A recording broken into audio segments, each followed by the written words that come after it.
শিক্ষা পরিচালনায় দায়িত্ব নিয়েছেন। আজকে শিক্ষা মন্ত্রণালয়ের পরিচালনায় যে দায়িত্ব নিয়ে যে শপথ নিয়ে উনি দায়িত্ব নিয়েছেন সেই অঙ্গীকার উনি রাখবেন বলে আমরা আশা করি। আমরা এই আন্দোলন থেকে কখনো পিছাবো না। আমাদের শিক্ষক নেতা অধ্যক্ষ শেখ কাউসার আহমেদ ভাই, শামীম ভাই, আপনারা এগিয়ে চলেন। আপনার সাথে আছে সারা বাংলার শিক্ষক। বিদ্যালয় বন্ধ করে দরকার হলে সকল শিক্ষক এই প্রেস ক্লাবের চত্বরে এসে জমা করবে এবং আমাদের কাউসার ভাইয়ের নেতৃত্বে আমাদের এই সচিবালয় ঘেরার কাজ সফল হবে ইনশাআল্লাহ।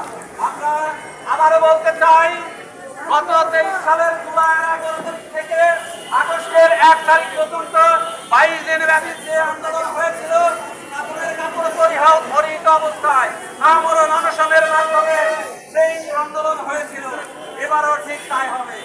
বাংলার শিক্ষক এমন জাগ্রত হয়েছে, এমন সমবেত হয়েছে, এমন চেতনায় উদ্বুদ্ধ হয়েছে, কাউকে কেউ পিছুপা করতে পারবে না। এই সংগ্রামকে কেউ দাবাতে পারবে না। মৃত্যু বরণ অথবা জাতীয়করণ, দুইটার একটা। আমরা আমরণ অনশনে যাব, আমরা মৃত্যুবরণ করতে প্রস্তুত থাকবো, কিন্তু জাতীয়করণ না নিয়ে আমরা এই প্রেস ক্লাবের সামনে থেকে কোথাও ফিরে যাব না। আমাদের বিদ্যালয়ের শিক্ষকরা প্রতীক্ষায় রয়েছে। আমাদের কাউসার ভাই ডাক দেওয়া মাত্র সকলেই চলে আসবে। বিভিন্ন অঞ্চল থেকে সকলেই সমবেত ভাবে তাকে শিক্ষকের ঢল নামবে এখানে। আমি প্রশাসনকে বলতে চাই, মাননীয় শিক্ষা উপদেষ্টাকে বলতে চাই, প্রধান উপদেষ্টাকে বলতে চাই, এই সময়ের মধ্যেই সেরকম পরিস্থিতি আসার আগেই আপনি জাতীয়করণের কার্যক্রম শুরু করুন। শিক্ষা সংস্কার কমিশন গঠন করুন। 11 দফা দাবি মেনে নিন। বাংলার শিক্ষককে স্বস্তিতে তাদের বিদ্যালয়ে কার্যক্রম পরিচালনার সুযোগ করে দিন।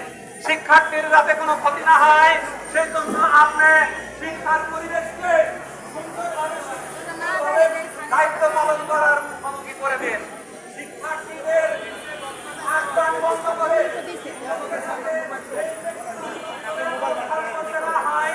ঢাকাতে এসে আন্দোলনে জাতীয় প্রেস ক্লাব সম্মুখে আমরা